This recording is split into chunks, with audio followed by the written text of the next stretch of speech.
Sebelumnya namo Sang Hyang Adi Budaya, namo budaya. Yang saya muliakan, yang luhur Samanera.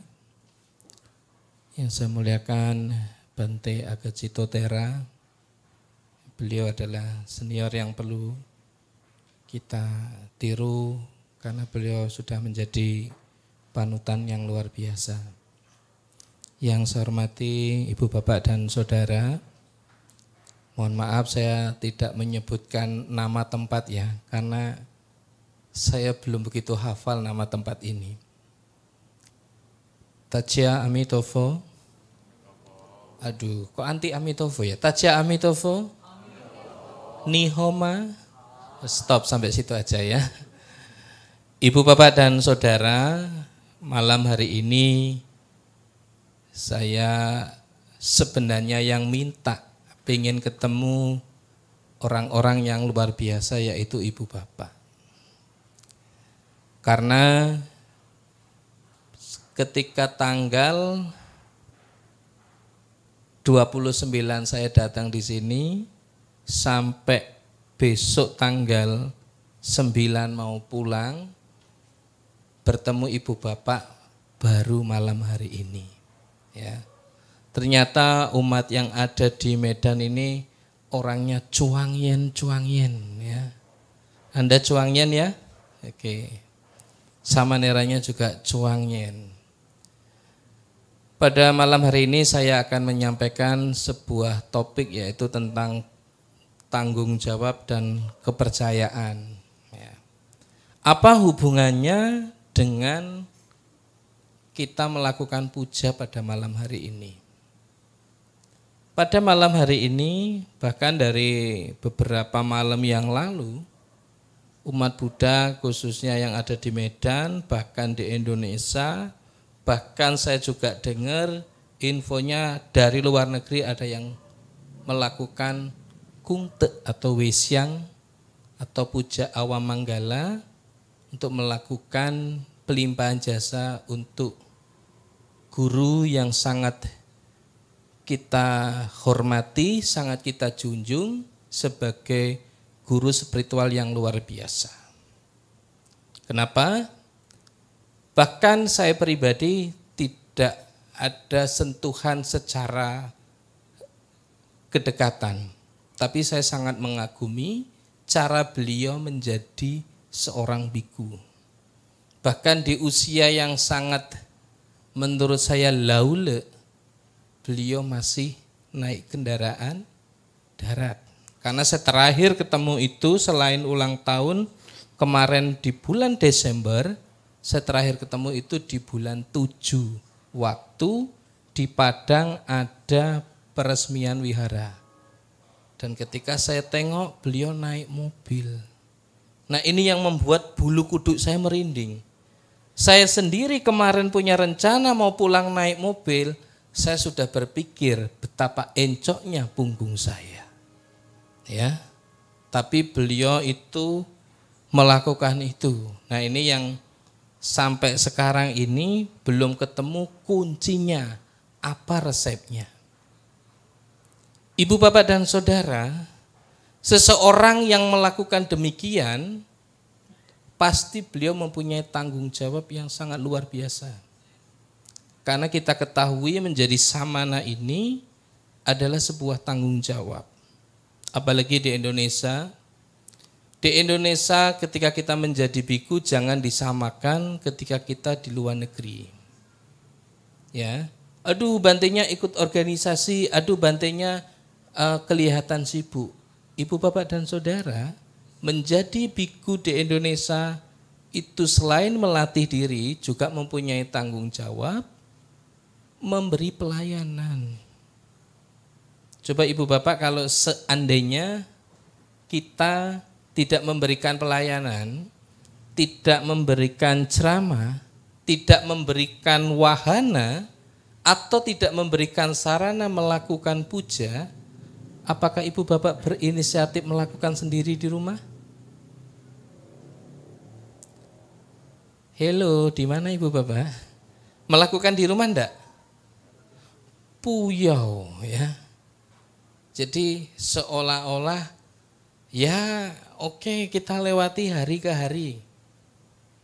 Tapi ketika kita meneladani sifat luhur atau sikap atau cara eyang ya, swagasta eyang atau mendiang eyang.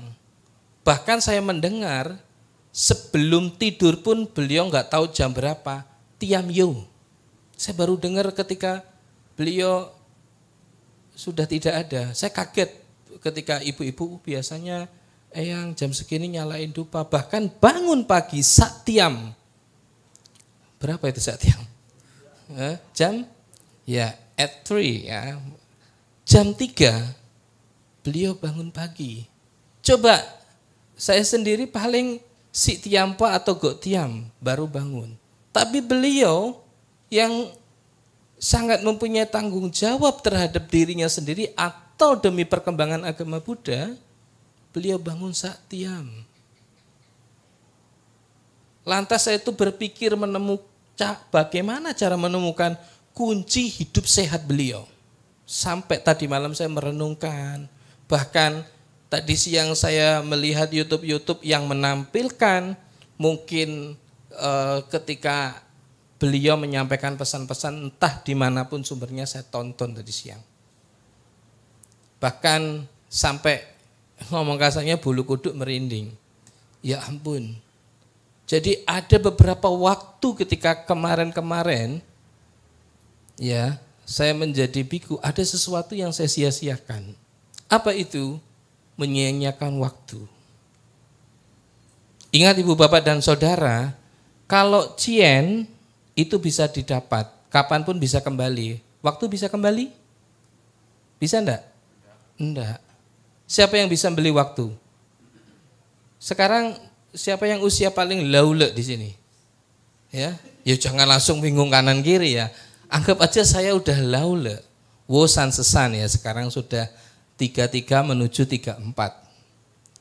Sudah menurut saya kadarnya udah tua. Kenapa saya disebut kadar udah tua? Ketika ada yang putih cepat saya potong biar nggak kelihatan.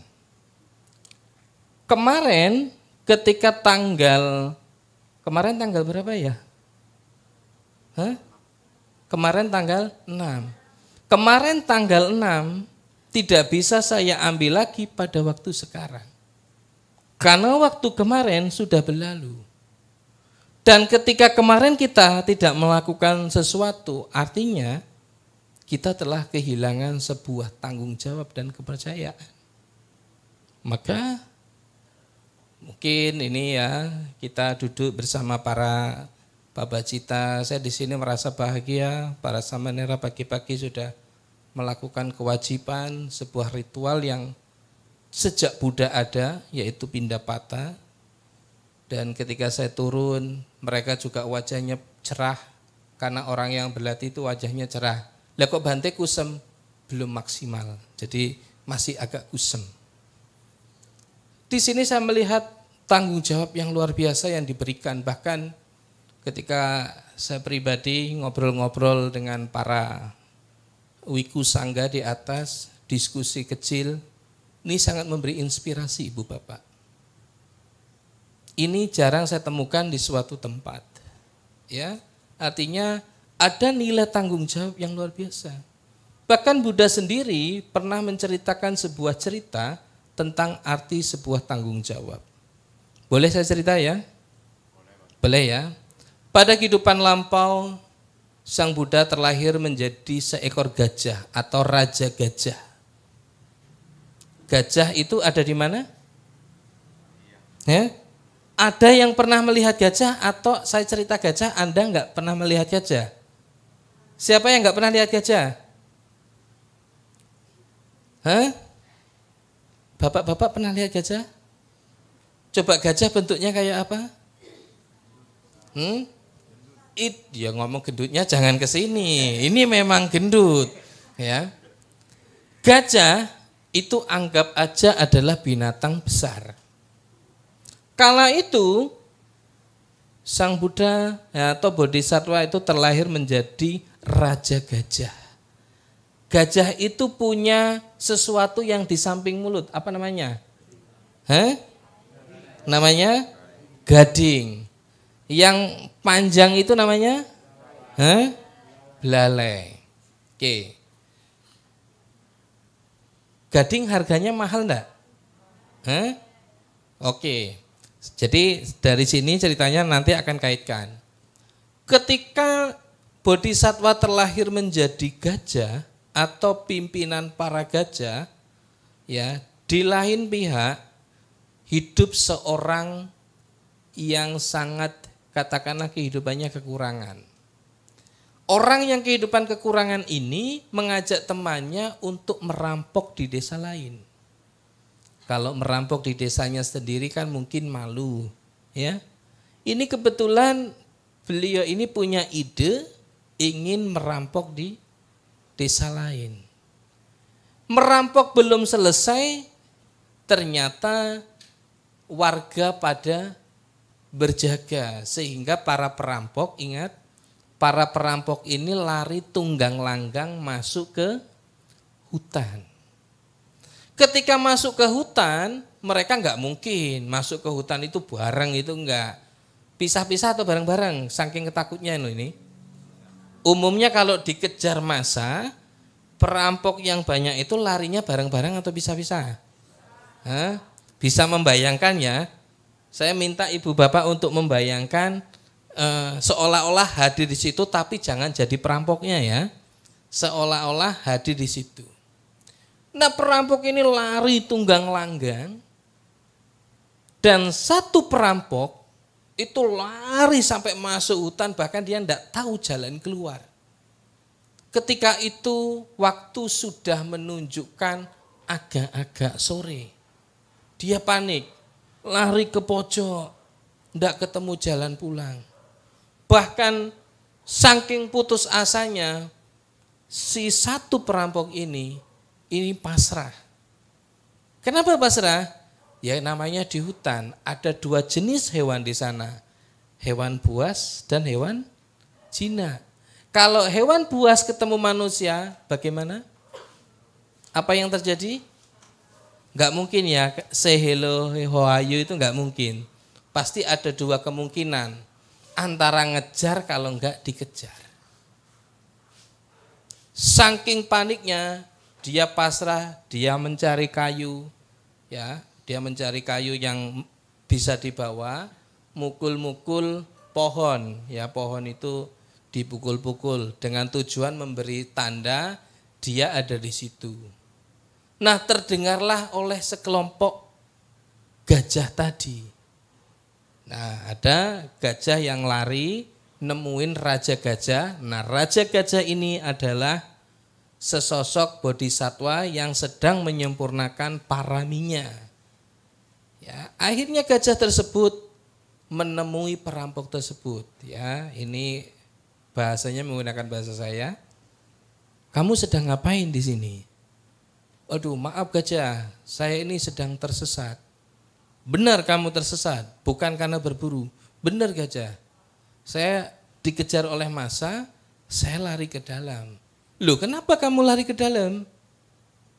Ya, saya sedang kekurangan, saya mencuri, dikejar sampai ke dalam.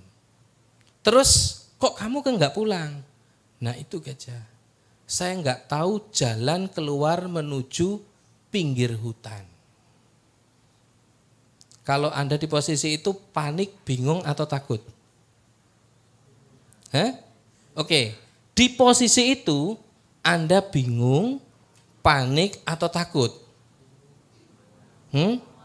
Semuanya, suruh pilih salah siji aja Anda serakah ya. Semua, inilah manusia ya, selalu dipenuhi dengan keserakahan. Saking takutnya dia menyampaikan apa adanya dan tujuannya hanya satu. Saya pengen diantar pulang. Nah, walaupun bodhisattva tahu karakter orang ini adalah karakter orang nakal, tapi sang bodhisattva yang menjadi gajah ini punya cepe. Tahu cepe ya? Cinta kasih yang luar biasa.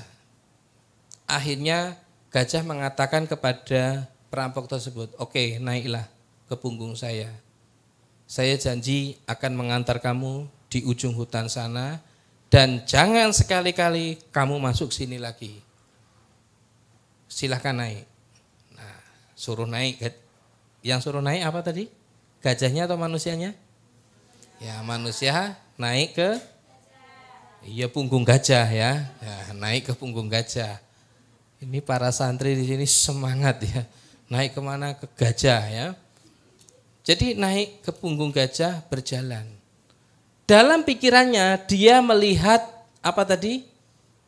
Yang di pinggir mulut kanan kiri gajah itu? Gading. Dan kala itu gajah bodhisatwa yang terlahir menjadi gajah, gadingnya bukan hanya 2, tetapi ada liu ya. Ada 6 gading. Jadi dia kepikiran, seandainya saya masuk lagi, motong gading itu, wah saya bisa menjadi laupan, ingin pikiran dia. Bodhisattva sudah membaca pikirannya. Jadi ketika dia naik punggung, dahan-dahan itu, ya punggung gajah itu, dia melintas hutan, dahan-dahan pohon itu dipatahin. Gajah negor, kamu ngapain mata-matain itu? Oh enggak, saya mau kena muka saya. Benar, awas kamu, saya lempar nanti. Tapi dia tetap matain, ya, dipatahin kanan kiri. Tujuannya apa? Sebagai tanda. Sampai ujung hutan, dahan-dahan yang dilintasi itu semua dipatahin. Nah, singkat kata sang perampok ini pulang.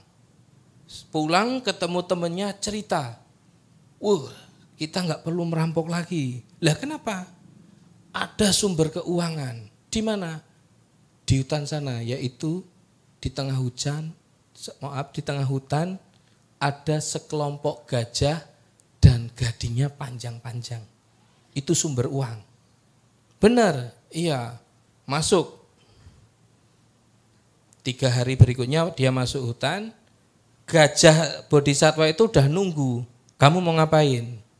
Dia mengarang cerita. Gajah, istri saya mau melahirkan. Saya butuh cien. Cien atau Louis? Bahasanya apa? Louis cien sama ya? Jadi mata uang itu Louis atau cien ya? Jadi dia butuh Louis atau cien. Kamu butuh berapa? Ya pokoknya cukup untuk ngurus anak istri saya. Jadi orang 3 ini sepakat semuanya istrinya melahirkan. Jadi mungkin di kehidupan dulu itu ada musim kawin mungkin ya. Karena buktinya di situ. Akhirnya sang gajah ini rela. Oke, enggak apa. Potonglah gading saya.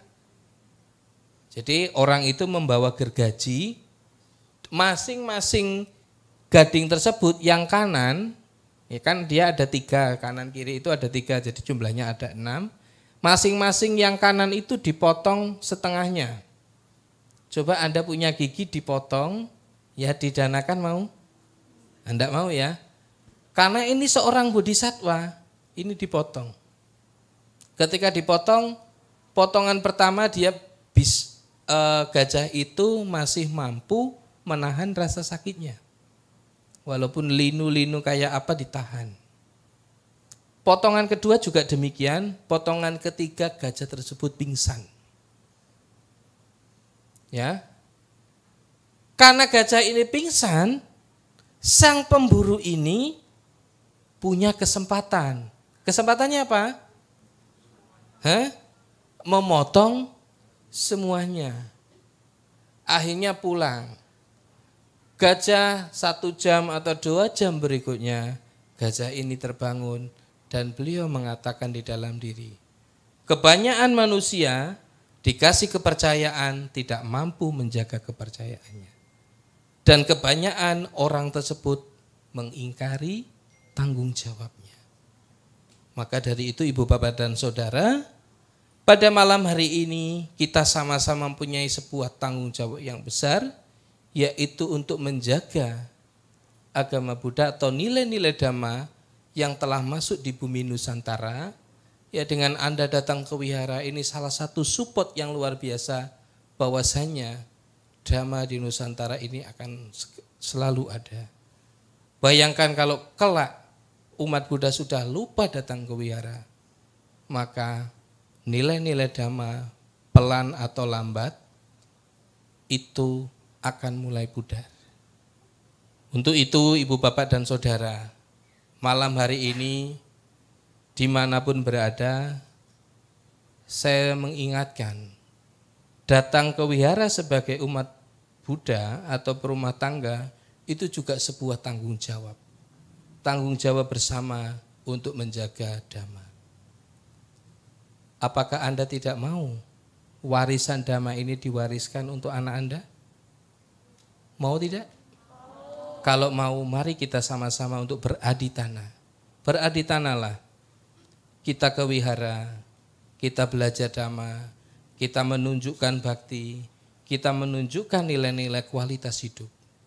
Karena ketika kita menemukan sebuah bencana, ketika kita menemukan kesulitan, kadang-kadang uang tidak mampu menyelesaikan. Hanya pikiran yang tenang, spiritual yang bagus, yang mampu memberikan jalan. Coba bayangkan, ketika kita malam ini mati lampu, hanya satu cahaya, cahaya tersebut akan jadi rebutan tidak? Jadi rebutan. Kita tidak dapat menjagakan perlindungan dimanapun. Kalau kita sendiri tidak mampu mengolah yang pelindungan yang ada di dalam diri. Karena pelindungan yang ada di dalam diri Anda itu digali dari waktu ke waktu. Contoh pada malam hari ini, kita melakukan puja, memberikan penghormatan kepada yang patut dihormati. Ini akan ditiru oleh anaknya. Dan kebajikan yang selalu ditiru ini akan menjadi sebuah habit yang bagus.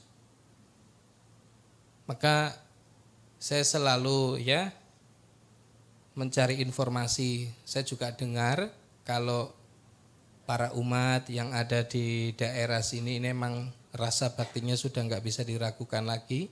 Memang sangat luar biasa. Dan para yang luhur, samanera, anak-anak asuh sangat beruntung mempunyai karma yang baik, bertemu orang yang baik. Karena di dalam Buddhis ada dua jenis tempat tinggal yang patut ditinggali. Yang pertama adalah tempat itu mampu untuk berlatih. Yang kedua adalah mudah memperoleh dana makanan. Itu di tempat tinggali dan untuk berlatih. Dan tempat ini adalah tempat ideal kalau menurut kajian yang ada di dalam Wanapata Sutta. Terima kasih Ibu Bapak dan Saudara.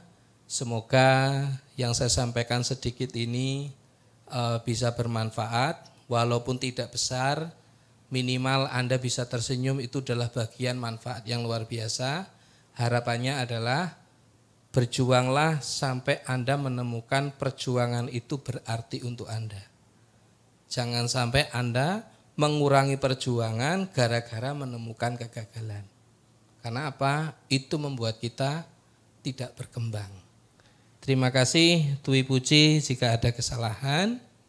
Ya, sekali lagi saya ucapkan Namo Sang Hyang Adi Buddhaya, Namo Buddhaya, Tachya Amitofo.